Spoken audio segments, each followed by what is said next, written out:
une note d'appel à cette jeunesse également mooy bu leen xeeb dara ci wàllu liggéey lu ñu andi nit nekk na multimilliardaire te su la waxee fi mu démarré doo ko gëme te bëri na lu ñuy bañ fii te suñu demee feneen nangu ko fa na jeunes yi des fii ci réew mi nañu bàyyi immigration clandestine de solution dem ci géej gi di fa ñàkk seen bakkan jaru ko nañu toog ci réew mi ñu àndandoo nag ndax ñoom ñoo xeex ba teg fi seeni masse pratiquement président Bassirou Diomaye Faye li mu magee mun naa de mi ngi ci biir jeunesse bi ba léegi ñoo fi teg seeni masse ci kaw programme bi ñu am ak gis-gis bi ngalawaay nañu toog ci réew mi ndax du image bu rafet saa su ne ñuy woon àdduna bi yépp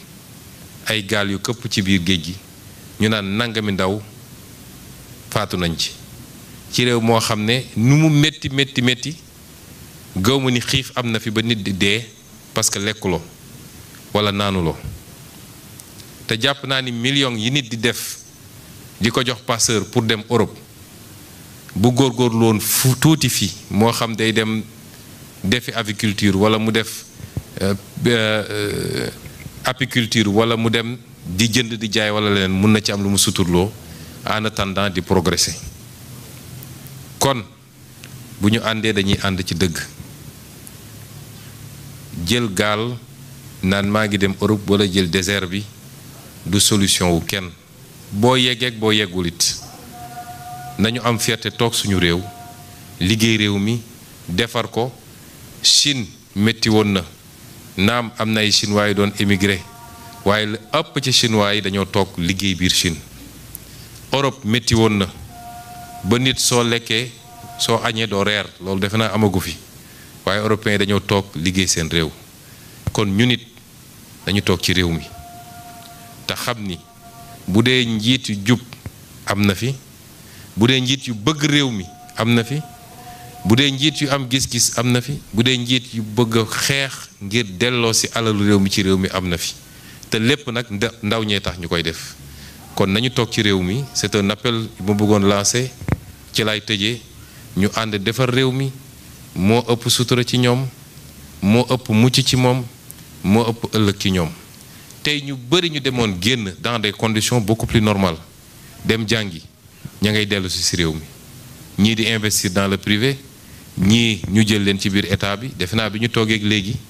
la ñu nommé ci waa diaspora bi ci ay ministres ak ay directeurs généraux ak leneen defe naa nguur mosu koo nommé fii bi ñu toogee ba léegi waaye li muy firndeel rek mooy même ñu demoon dans de bonnes conditions ñoom ñëpp tey seen xel mooy dellu ci biir réew mi parce que nit sa réew rek nga am kon c'est un appel que je voulais lancer à la jeunesse soyez patients soyez endurants soyez persévérants engagez-vous pour votre pays